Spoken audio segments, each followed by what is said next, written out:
এই উম্মতের ভিতরে সবচেয়ে দামি সাহাবায়ে কেরাম। সাহাবায়ে কেরামের গুণগান আল্লাহ তাআলা কোরআনে বর্ণনা করে। আল্লাহ তাআলা সাহাবায়ে কেরামের মাগফিরাতের ঘোষণা কোরআনে দিয়ে দিছে। তার মানে হলো আহলুস সুন্নাতি ওয়াল জামার আকীদা, নবীজির 1.25 লাখ সাহাবী সব আল্লাহর জান্নাতি। তাদের উপরে আল্লাহ পাকের মাগফিরাতের ইলান করেছেন স্বয়ং আল্লাহ। আল্লাহ তাআলা তাদেরকে ইজ্জতের সম্মানের জান্নাত দেওয়ার ওয়াদা করেছেন। আল্লাহ তাদের উপরে রাজি, এটা দুনিয়াবাসীকে জানাইছেন। রাদিয়াল্লাহু আনহুম ওয়া রাজু আন, সাহাবীদের উপরে আল্লাহ রাজি আর সাহাবীরা আল্লাহর উপরে রাজি। সাহাবীরা আল্লাহর উপরে রাজি, আল্লাহ সাহাবীদের উপরে রাজি। মানুষগুলার উপরে যে আল্লাহ রাজি, এটা কিছু গুণের কারণে আল্লাহ তাআলা তাদের উপরে রাজি। ওই গুণগুলা যদি আজও কোনো মুসলমানের ভেতরে এসে যায়, মহান আল্লাহ তার উপরেও রাজি হয়ে যাবে। এ কারণে আল্লাহ তাআলা বলে আমিনু কামা আমানান নাস, পিছনের মানুষ যেমন ইমানদার ওইরকম ইমানদার হও। কারণ যত পিছনে যাবা তত ভালো ইমানদারের সন্ধান পাইবা, তাদের ঈমান আমল পুখতা পাইবা, তাদের মতন তোমরা হও। কারণ তারা সরাসরি জমানায় নবুয়ত পেয়েছে, নবীজির নবুয়তের আলোয় তারা ধন্য হয়েছে। এ কারণে আল্লাহর রাসূল বলেন, আমার উম্মতের ভেতরে সবচেয়ে ভাগ্যবান ও দামি হলো যারা ঈমানের সাথে আমি রাসূলকে দেখেছি। আল্লাহর রাসূল বলেন, ক্বালা রাসূলুল্লাহি সাল্লাল্লাহু আলাইহি ওয়াসাল্লাম তুবা মান আমানা ওয়া রাআনি। আল্লাহর রাসূল বলেন, আমার উম্মতের ভেতরে ভাগ্যবান দামি ওরাই যারা ঈমান এনেছে এবং সরাসরি আমি রাসূলকে তারা চোখে দেখছে, এরা দামি। এরপরেই আবার আল্লাহর রাসূল বলেন, ওয়াতুবা মান আমানা ওয়া রাআ মান রাআনি। আমার উম্মতের ভেতরে সাহাবীরা তো আমারে দেখছে, আমার উম্মতের ভেতরে সাহাবীদের পরে দামি মানুষ হলো যারা আমাকে দেখে নাই কিন্তু আমার সাহাবীকে দেখছে।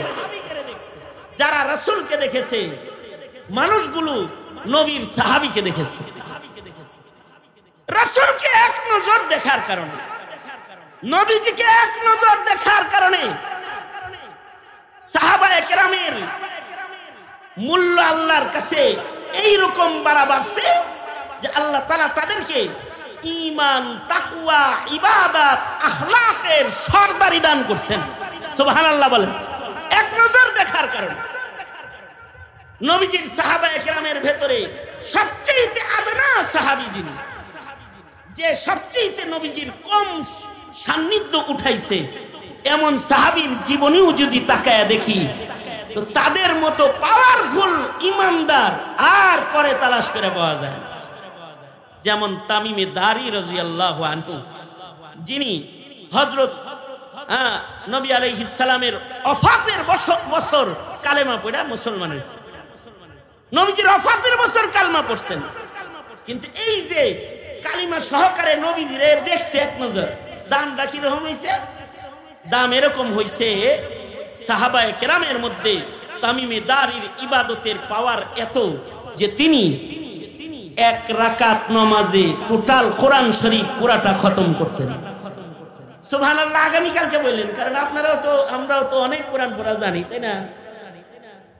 ওনারা এক রাকাত নামাজে, 2 রাকাত নামাজে কোরআন শরীফ পুরাটা খতম করতেন। হযরত উসমান যেমন 2 রাকাতে খতম দিতেন, হযরত তামিমে দারি 2 রাকাত নামাজে আল্লাহর কোরআন পুরাটা খতম করতেন। আর ইব্রাহিমের গুণ ছিল তামিমে দারির ভিতরে। ইব্রাহিম আলাইহিস সালামকে যেমন নমরুদের আগুন জ্বালাইতে পারে না, তামিমে দারি আগুনকে সরাসরি হাত দিয়া ধাক্কা দিত, থাপ্পড় মারত, ওনার কারামত। একবার ঘূর্ণিঝড়ের ভেতরে আগুন আসতেছে মদিনার পাহাড়ের গুহার থেকে। তখন হযরত উমর খলিফাতুল মুসলিমিন, হযরত উমর তামিমে দারিকে ডেকে বললেন, এই তামিমে দারি, ঘূর্ণিঝড়ের বাতাসের ভেতরে নাকি আগুন বের হইছে, পাহাড়ের গুহার থেকে নাকি আগুন মদিনার দিকে আসতেছে, খবর পেলাম। যাও তামিমে দারি, আগুনটাকে শাসন করে গুহার ভেতরে ঢুকায় দিয়ে আসো। এই দিকে আসে কেন জানে না, এখানে সাইয়্যিদুল মুরসালিন ঘুমায় গেছে। হযরত তামিমে দারি খালি হাতে চলে গেলেন, ফায়ার সার্ভিস নিয়ে যায় নাই, খালি হাতে চলে গেছেন। যায়া আগুনের সামনে হাত এমনি করে আগুনের সামনে উনি দাঁড়ায় গেছেন। আগুন উনাকে ধাক্কা দিছে, উনি আগুন রে ধাক্কা দিছে, ধাক্কাধাক্কি হইতেছে। এরপরও আগুন সামনে আসতে চায়, তো উনি আগুনকে চপাটাঘাত করে বলে, পেছনে যা, নচেত শাস্তি দেব। আগুন পেছনে যাওয়া শুরু করছে।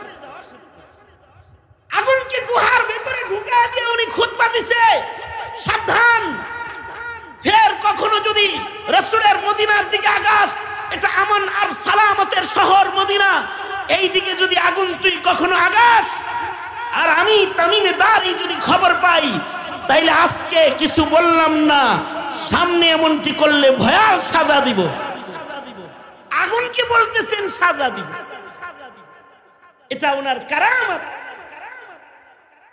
এই কারামত নবীর সান্নিধ্যের কারামত, নবীর সোহবতের কারামত, নবী সান্নিধ্যের কারামত। আবার এই সাহাবীকে যারা দেখছে, তারাও ইবাদতে বড় পুখতা, যেমন তাবেঈন যারা সাহাবী দেখেছেন, যেমন হাসানুল বসরি, হাসান বসরি হযরত উমরের যুগে জন্মগ্রহণ করেছেন। হযরত উমর ওনার নাম রেখেছেন হাসান, হযরত উমরের মুখের লালা খাইছেন হাসান বসরি। তাসাউফের সর্দার হযরত আলীর কাছ থেকে তাসাউফের ইজাজত পাইছেন। উনি হযরত আলীর খলিফা ছিলেন। হাসানুল বসরি সাইয়্যিদুত তাবেঈন যারা, তাদের মধ্যে অন্যতম একজন। যেমন উমর ইবনে আব্দুল আজিজ রাহমাতুল্লাহি আলাইহি, বিশিষ্ট তাবেঈ, উমরে সানি যাকে বলা হয়। হযরত উমর ইবনে আব্দুল আজিজের শাসনামলে বাঘ আর ছাগল এক ঘাটে পানি পান করত।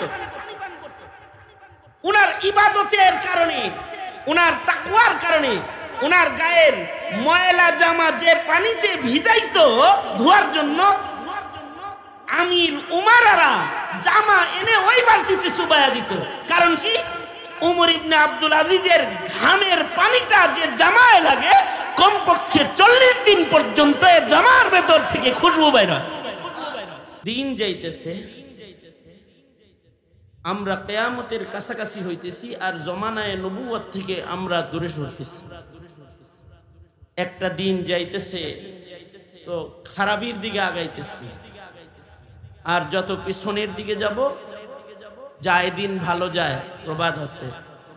আসলে এটা প্রবাদ না, এটা হাদিসেরই কথা। আল্লাহর রাসূল বলেছেন, দিন যত সামনে যাবে তত জমানা খারাপ হবে, জমানার মানুষ খারাপ হইতে থাকবে। আর যত পেছনের দিকে যাব, তত মানুষের মূল্য বাড়তে থাকবে, দাম বাড়তে থাকবে। পেছনের মানুষগুলো দামি, পেছনের সময়গুলো দামি।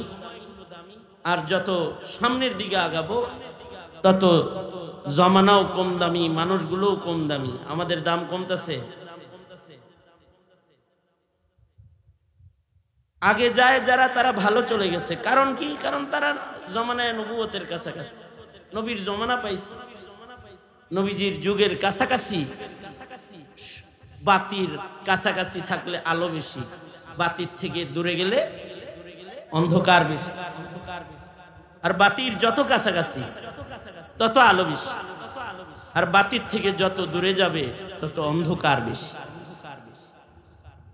নবুয়তের আলোর কাছাকাছি যত মানুষ, তত ওই মানুষগুলোর হৃদয় আলোকিত বেশি, মানুষগুলো সুন্দর, জমানাটায় আলো বেশি। খায়রুল কুরুন, নবীর যুগের কাছাকাছি যুগকে বলা হয় খায়রুল কুরুন, উত্তম যুগ, শ্রেষ্ঠ যুগ, সর্বশ্রেষ্ঠ যুগ। আর দিন যাইতেছে, দেশ ডিজিটাল হইতেছে, বড় বড় প্রাসাদ হইতেছে, কিন্তু মানুষের মূল্য কমতেছে। রাস্তা দামি হইতেছে, রাস্তায় চলনেওয়ালা মানুষগুলো কম দামি হইতেছে। দামি দামি প্রাসাদ হইতেছে, প্রাসাদের ভেতরে যারা অবস্থানকারী তারা কম দামি হইতেছে। দামি কাপড়, দামি সামান, সরু সামান পয়দা হইতেছে, কিন্তু এই দামি জামার ভেতরে যিনি, তার দাম কমতেছে।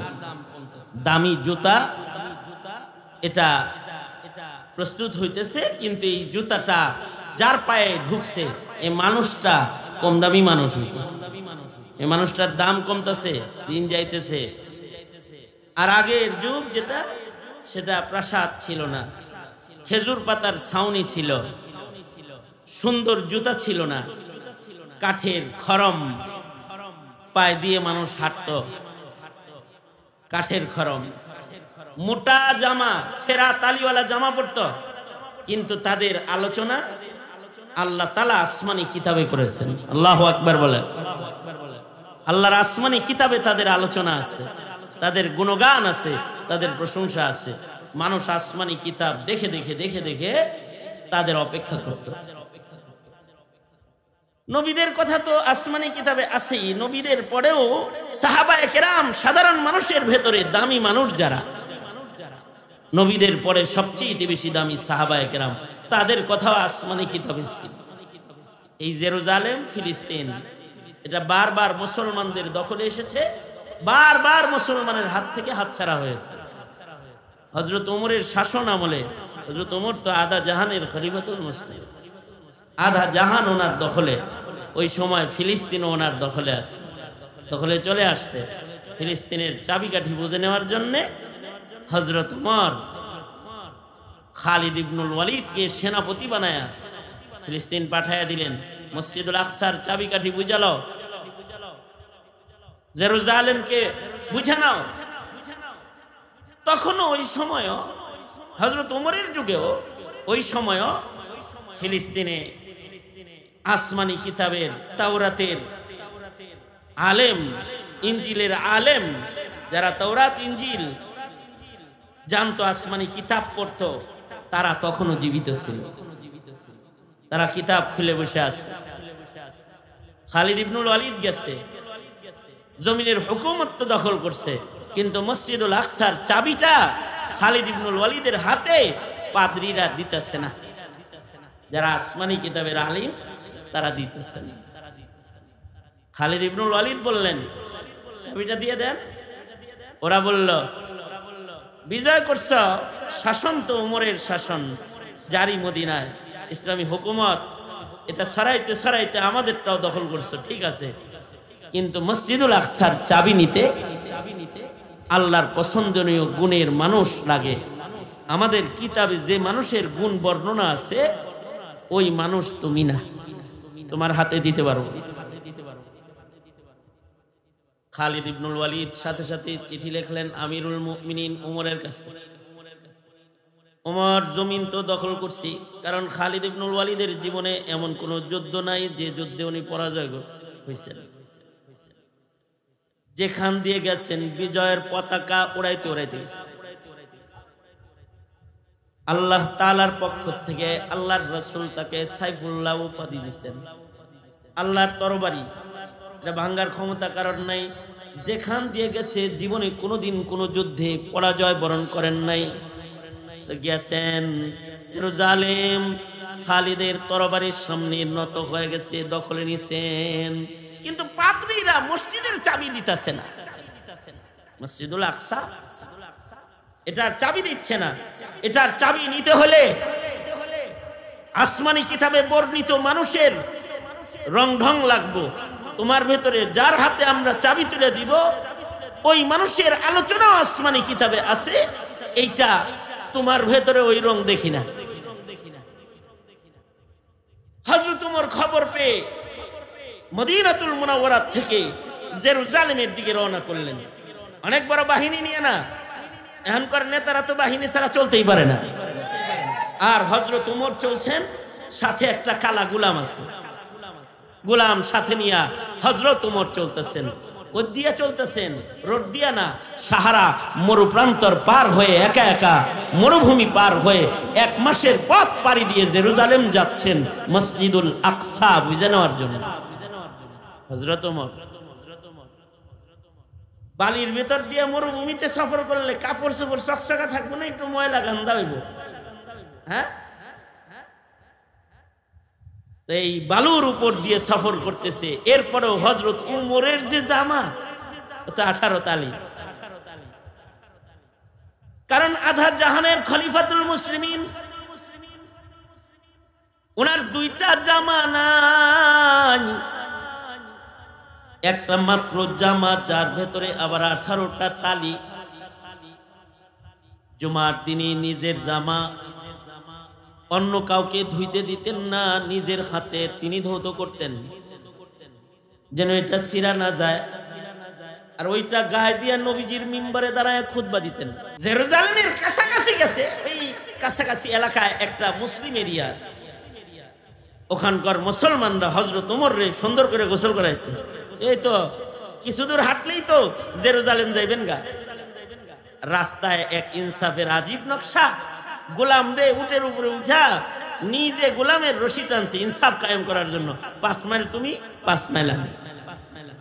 গোলামের উপরেও যেন জুলুম না।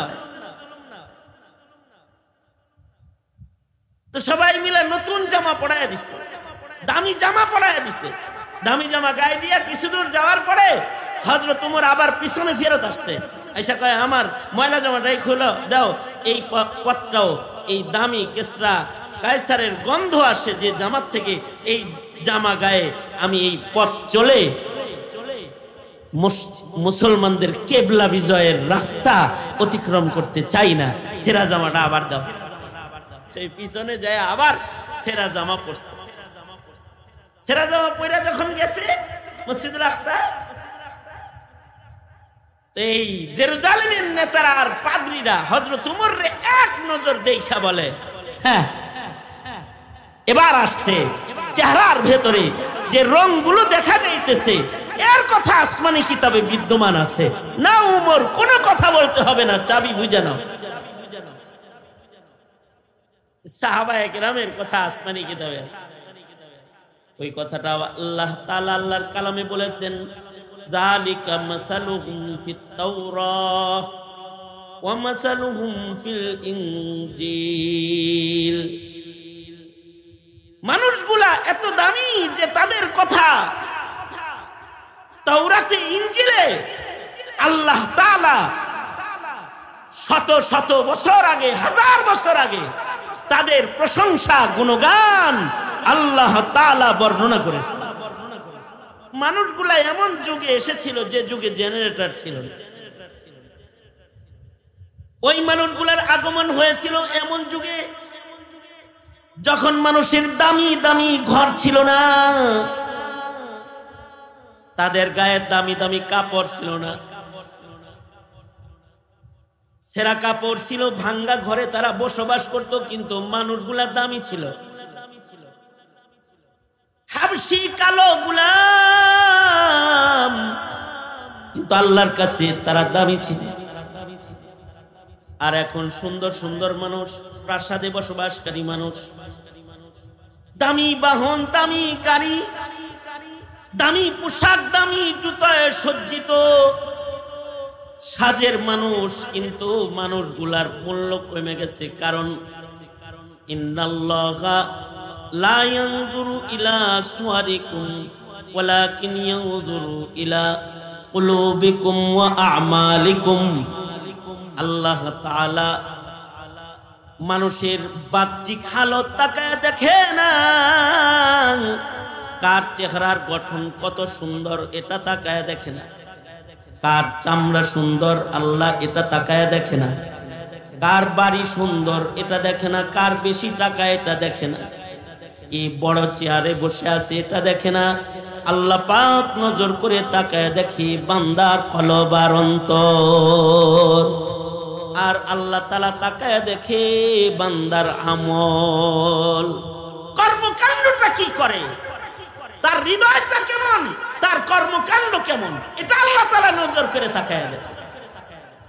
এ কারণে আল্লাহ তাআলা কিয়ামত পর্যন্ত আনেওয়ালা মানুষদের জন্য সাহাবায়ে কেরামের কর্মকাণ্ড, সাহাবায়ে কেরামের আওসাফ, সাহাবায়ে কেরামের গুণ কোরআনে আল্লাহ তাআলা অসংখ্য আয়াতে কারিমার ভেতরে বর্ণনা করেছেন।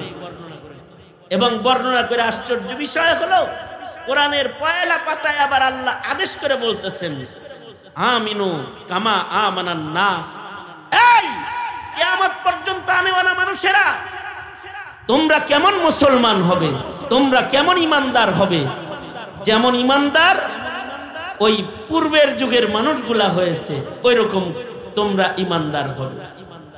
যেমন কি ইমানদার সাহাবায়ে কেরাম হয়েছে ওই রকম ইমানদার তোমরা হবে। এমন কি সূরা ফাতিহার ভেতরে আল্লাহ তাআলা প্রতি নামাজের রাকাতে রাকাতে, প্রতি রাকাতে রাকাতে সূরা ফাতিহা পড়ি না আমরা, প্রতি নামাজের রাকাতে রাকাতে আমাদের আল্লাহ তাআলা দোয়া করায়। কি দোয়া করি আমরা? ইহদিনাস সিরাতাল মুস্তাকিম সিরাতাল লাযিনা আনআমতা আলাইহিম। হে আল্লাহ, পিছনের যুগে যে ভালো মানুষগুলো গেছে, আমাদের পূর্বে যে ভালো মানুষগুলো গেছে, যারা পুরস্কার প্রাপ্ত ভালো মানুষ, তাদের পথে আমাদের পরিচালিত করে। আল্লাহু আকবার, জোরে করে বলেন। কি সামনে যারা ভালো মানুষ আইব তাগর দোয়া সূরা ফাতিহায় করেন না পিছে যারা গেছে? হ্যাঁ, সামনে যত ডিজিটাল মানুষ আইব তাদের পথে পরিচালিত হওয়ার দোয়া সূরা ফাতিহার ভিতরে। প্রতি নামাজের ভেতরে দোয়া হলো সিরাতাল লাযিনা আনআমতা আলাইহিম গায়রিল মাগদুবি আলাইহিম ওয়ালাদ দাল্লিন। তবে পিছনে কিছু কুফরের উপরে চলনেওয়ালা মানুষও গেছে, ইহুদ নাসারা, তাদের পথে না, পেছনের ইমানদাররা যেমন পথে চলেছে সে পথে হে আল্লাহ আপনি আমাদের পরিচালিত করেন। এখন পেছনের যুগের মানুষরা কি পহেলা বৈশাখ পালন করত?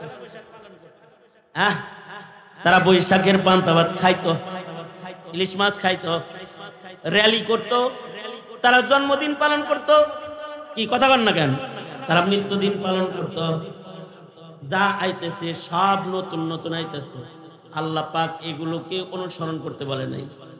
আল্লাহ পাক বলে সিরাতাল্লাযিনা আনআমতা আলাইহিম, ওই মানুষগুলা যারা আল্লাহর কাছ থেকে সিরাতে মুস্তাকিমে চলে পুরস্কার প্রাপ্ত হয়েছে। পিছনের যুগের মানুষরা আল্লাহর পথে চলতে চলতে দুনিয়াতে নগদ পুরস্কার পাইত, কারণ তারা মানুষ ভালো ছিল। আমরা তো 5 মিনিট গুনাহ ছাড়া থাকতে পারি না। পিছনের মানুষ যে ভালো ছিল, আস-সাবিকুন আস-সাবিকুন উলাইকাল মুকাররাবুন, পিছনের মানুষ যারা তারা আল্লাহর নৈকট্যশীল বেশি, তারা আল্লাহর কাছে প্রিয়, তারা আল্লাহ পাকের মাহবুব, কারণ তাদের ইবাদত বেশি, তাদের তাকওয়া বেশি, তাদের চরিত্র সুন্দর, তারা আল্লাহ পাকের পছন্দের কাজে তারা অভ্যস্ত। এখন তো গুনাহ করার জন্য সফর করে, আর পিছনের যুগের মানুষরা ইবাদত করার জন্য সফর করত। এখনকার মানুষ গুনাহ করার জন্য নিরিবিলি চলে যায়, জঙ্গলের ভিতরে গেছে। কি করবেন লেগে? হ্যাঁ, কি করবেন লেগেছে? গাছ গাছালি পার্কের ভিতরে যায় ঢুকছে, প্রেমিক প্রেমিকা কি লেগে তাহাজ্জুদ পড়বো হেনে যায়। হ্যাঁ, এই কথা কন নাকি? কথা কইন, কথা কইন। এখন নিরিবিলি জায়গায় যায় কি জন্য? গুনাহ করার লেগে নিরিবিলি জায়গায় যায়। আমাদের আমার বাসার কাছে ঢাকা আশুলিয়াতে পানি টানি যখন আইব তখন নৌকা বাড়াও দেয়, নৌকা নৌকা শত শত নৌকা বেরিবান্ধের পাশে অপেক্ষা করে, আর ওখানে যুবকরা উঠে, যুবতীরা উঠে, ওইটা নদীর মাঝখানে যায়, নৌকায় চড়ে। কি নদীর মাঝখানে যায় জিকির করবো, এর লেগে যায়। যদি যুবক কয়েকটা যায় তাহলে ওর সাথে গান যাস, আর যদি যুবক যুবতী যায় তাহলে জেনে বিচার করতে যায়, অন্যায় কাজ করতে নিরিবিলি চলে যায়।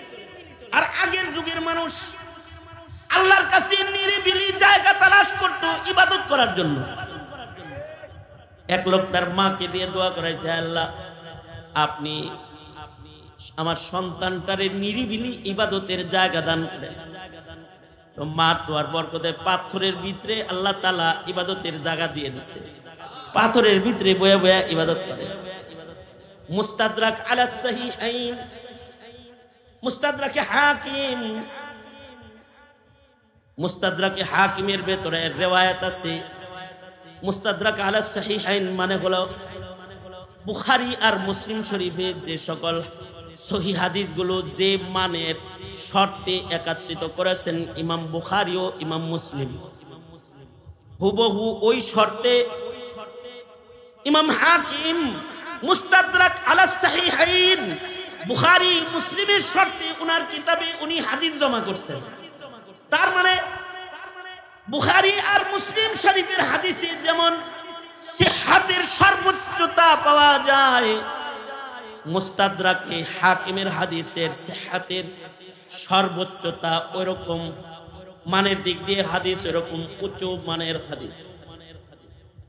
হাকিম মুস্তাদরাকের ভেতরে রিওয়ায়াত এনেছেন, পূর্বের যুগের এক লোক ইবাদত করার জন্য সাগরের মাঝখানে একটা পাহাড় আছে, সাগরের মাঝখানে পাহাড়, ওই পাহাড়ের উপরে খানা পিনা টাকা পয়সা লয়া চলে গেছে, খাওন দাওন লয়া পাহাড়ের চূড়ায় গেছে ইবাদত করার জন্য। নৌকা দিয়া খানা নিলে আর কতটুক নিছে একটা লোক, খুব বেশি নেয় নাই।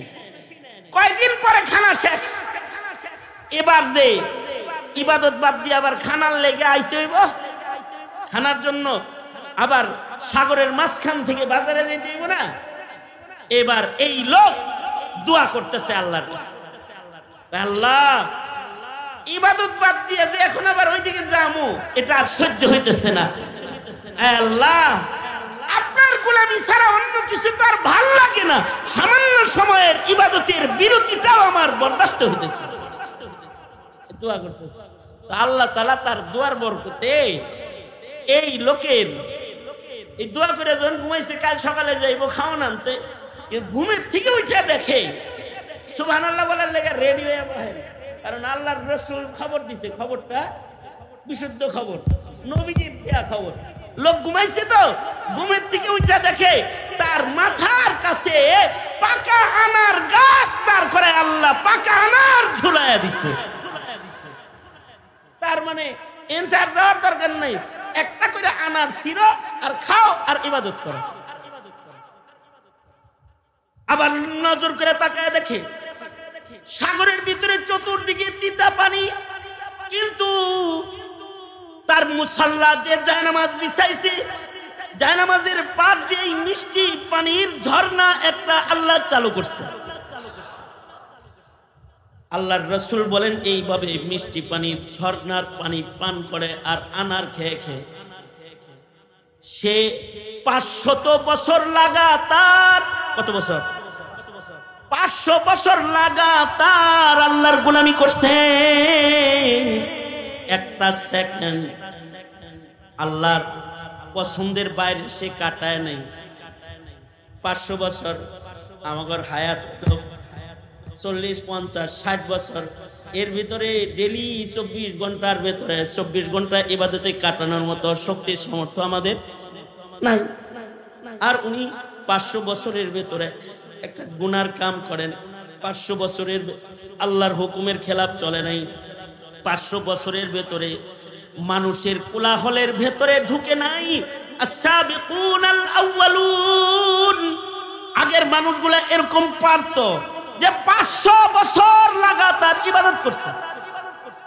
আল্লাহর রাসূল বর্ণনা করেন সে মৃত্যুর আগে আল্লাহ তাআলা তার সাথে কথা বলতেছে, হে বান্দা যা, তোর ইবাদতে আমি খুশি হয়ে তোকে খাতেমা ইমানের সাথে দান করলাম, আর আমার রহমত দিয়া তোকে বিনা হিসাব আমি আমার জান্নাত দান করলাম। হাদিসটা অনেক লম্বা, আপনাদের কাছে এইটুকুনি বলা উদ্দেশ্য আমার, এর সামনের টুকুন আপনাদেরকে শোনানোর এই মুহূর্তে দরকার নাই, এ কারণে এই পর্যন্ত ইতি টানতেছি। তার মানে হলো মানুষ 500 বছর লাগাতার ইবাদত করেছে, তাদের রিজিক আল্লাহর পক্ষ থেকে এসেছে। এক লুকমা খানা খাওয়ার জন্য বাজারে যাইতে হয় নাই, হোটেলে ঢুকতে হয় নাই। আল্লাহ তাআলা বলে এই রকম মুত্তাকি যদি এখনো তোমরা কেউ হও, তাহলে কোরআন বলে ওমাই ইয়াত্তাকিল্লাহ ইয়াজআল লাহু মাখরাজা ওয়া ইয়ারযুকুহু মিন হাইসু লা ইয়াহতাসিব। মনে মনে ভাবতে পারেন সেই খোদা এখন নাই নাকি? ওই খোদা আছে না নাই? যেই খোদা 500 বছর জান্নাতি আনার আর মিষ্টি পানির ঝর্ণার পানি পান করায়া 500 বছর একটা গোলামকে ইবাদতের সুযোগ দিয়েছে, ওই আল্লাহ কি মাঝে মধ্যে আহ্বান সরকার? ওই আল্লাহ তো আওয়ামী লীগের মতো সরকার না যে কারোর ধাওয়া খায়া মুদির আঁচলের নিচে যায় বৈশা পড়বে। ওই আল্লাহ ক্ষমতায় মার্কার ভোট আর নির্বাচনের পদ্ধতিতে ক্ষমতায় কিছুদিনের জন্য যায় আবার দেশ ছাইরা দেওয়ার সরকার। ওই আল্লাহর সরকারি যেদিন থেকে শুরু হয়েছে, যেদিন কারোর সরকারগিরি থাকবে না, সেদিন তিনি জিজ্ঞাসা করবেন ময়দানে মাহশারে লিমানিল মুলকুল ইয়াউম, এই যারা ক্ষমতার বাহাদুরি করতে আজকে রাজত্ব কার বলো, জিজ্ঞাসা করবেন। তখন গোটা ময়দান থেকে উচ্চারণ উঠবে লিল্লাহিল ওয়াহিদিল কাহ্হার, এক কাহ্হার মালিকের রাজত্ব আজ। তিনি কে? চিল্লায় আওয়াজ করে বলেন তো তিনি কে? পিছনে যত যাব এরকম ভালো মানুষ পাইতে। এই উম্মতের ভিতরে সবচেয়ে ভালো মানুষ হলো সাহাবায়ে কেরাম। এই উম্মতের ভিতরে সবচেয়ে দামি সাহাবায়ে কেরাম। সাহাবায়ে কেরামের গুণগান আল্লাহ তাআলা কোরআনে বর্ণনা করে। আল্লাহ তাআলা সাহাবায়ে কেরামের মাগফিরাতের ঘোষণা কোরআনে দিয়ে দিয়েছে। তার মানে হলো আহলুস সুন্নাতি ওয়াল জামার আকীদা, নবীজির 1.25 লাখ সাহাবী সব আল্লাহর জান্নাতি, তাদের উপরে আল্লাহ পাকের মাগফিরাতের ইলান করেছেন স্বয়ং আল্লাহ। আল্লাহ তাআলা তাদেরকে ইজ্জতের সম্মানের জান্নাত দেওয়ার ওয়াদা করেছেন। আল্লাহ তাদের উপরে রাজি, এটা দুনিয়াবাসীকে জানাইছেন।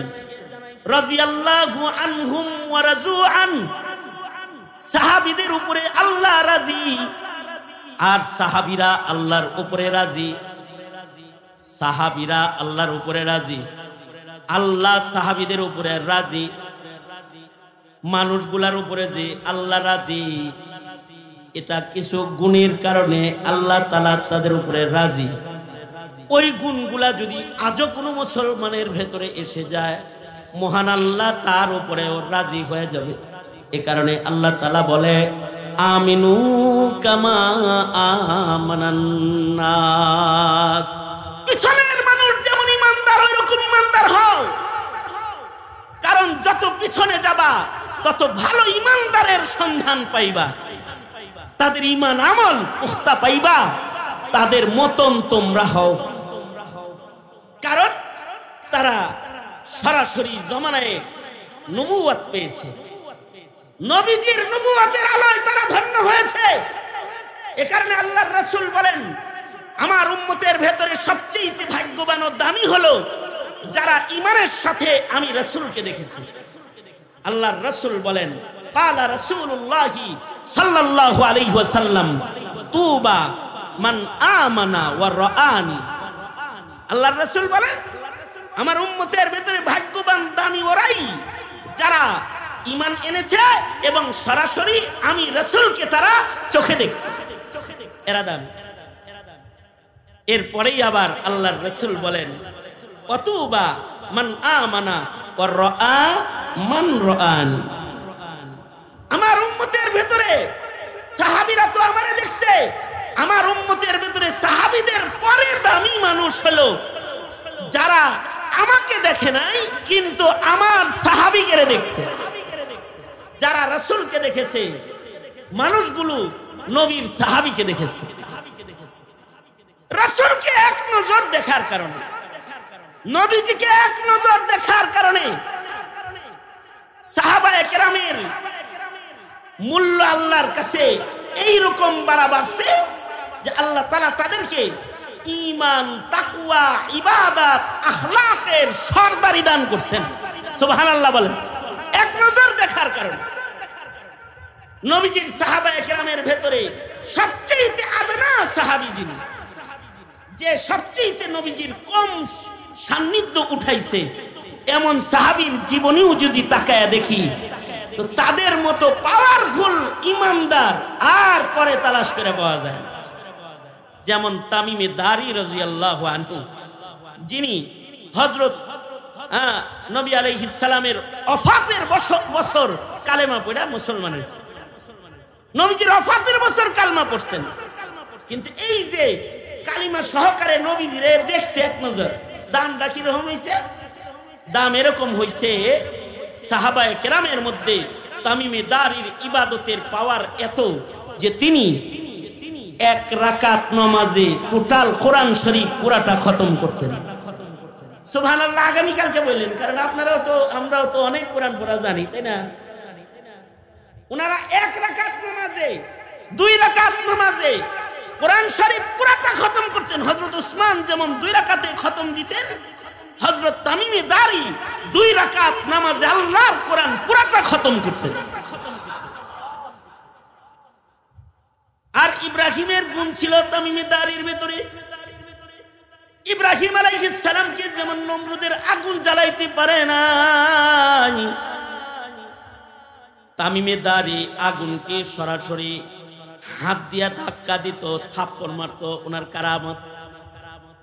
একবার ঘূর্ণিঝড়ের ভেতরে আগুন আসতেছে মদিনার পাহাড়ের গুহার থেকে, তখন হযরত উমর খলিফাতুল মুসলিমিন, হযরত উমর তামিমে দারিকে ডেকে বললেন, এই তামিমে দারি, ঘূর্ণিঝড়ের বাতাসের ভেতরে নাকি আগুন বের হইছে, পাহাড়ের গুহার থেকে নাকি আগুন মদিনার দিকে আসতেছে, খবর পেলাম। যাও তামিমে দারি, আগুনটাকে শাসন করে গুহার ভেতরে ঢুকায় দিয়ে আসো। এই দিকে আসে কেন জানে না, এখানে সাইয়্যিদুল মুরসালিন ঘুমায় গেছে। হযরত তামিমে দারি খালি হাতে চলে গেলেন, ফায়ার সার্ভিস নিয়ে যায় নাই, খালি হাতে চলে গেছেন। যায়া আগুনের সামনে হাত এমনি করে আগুনের সামনে উনি দাঁড়ায় গেছেন। আগুন উনাকে ধাক্কা দিছে, উনি আগুনরে ধাক্কা দিছে, ধাক্কাধাক্কি হইতেছে। এরপরও আগুন সামনে আসতে চায়, তো উনি আগুনকে চপাটাঘাত করে বলে, পেছনে যা, নচেত শাস্তি দেব।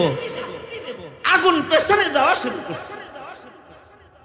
আগুনকে গুহার ভেতরে ঢুকায় দিয়ে উনি খুতবা দিছে, সাবধান, ফের কখনো যদি রাসূলের মদিনার দিকে আগাস, এটা আমন আর সালামতের শহর মদিনা, এই দিকে যদি আগুন তুই কখনো আগাস আর আমি তামিমে দারি যদি খবর পাই, তাইলে আজকে কিছু বললাম না, সামনে এমনটি করলে ভয়াল সাজা দিব। আগুনকে বলতেছেন সাজা দিব, এটা ওনার কারামত।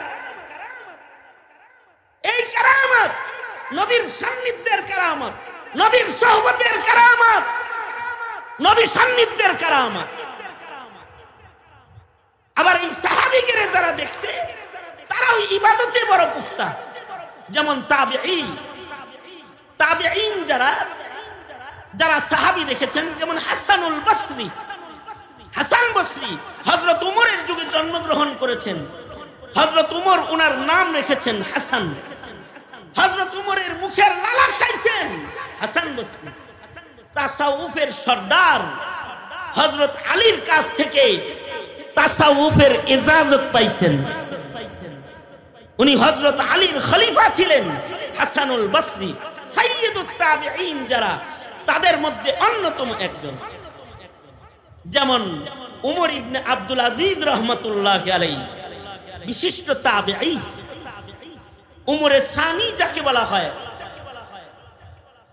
হযরত উমর ইবনে আব্দুল আজিজের শাসনামলে বাঘ আর ছাগল এক ঘাটে পানি পান করত। উনার ইবাদতের কারণে, উনার তাকওয়ার কারণে উনার গায়ের ময়লা জামা যে পানিতে ভিজাইতো ধোয়ার জন্য, আমির উমারারা জামা এনে ওই বালতিতে চুবাইয়া দিত। কারণ কি? উমর ইবনে আব্দুল আজিজের ঘামের পানিটা যে জামায় লাগে কমপক্ষে 40 দিন পর্যন্ত জামার ভেতর থেকে খুশবু বের হয়। ইবাদত আখলাকের সুউচ্চ মাকাম একটা তাবেঈর কি পরিমাণ। যেমন আরেকজন শ্রেষ্ঠ তাবেঈ হলেন সাঈদ ইবনে মুসাইয়িব রাহমাতুল্লাহি আলাইহি। সাঈদ ইবনে মুসাইয়িব তিনি হযরত আবু হুরায়রার মেয়ের জামাই ছিলেন। হযরত আবু হুরায়রা হলেন সাইয়্যিদুত তাবেঈন। হযরত সাঈদ ইবনে মুসাইয়িবের শ্বশুর। আর হযরত আবু হুরায়রা পাওয়ারফুল ওই মানুষ যিনি নবীজির কাছ থেকে সবচেয়ে বেশি ইলম সংগ্রহ করেছেন।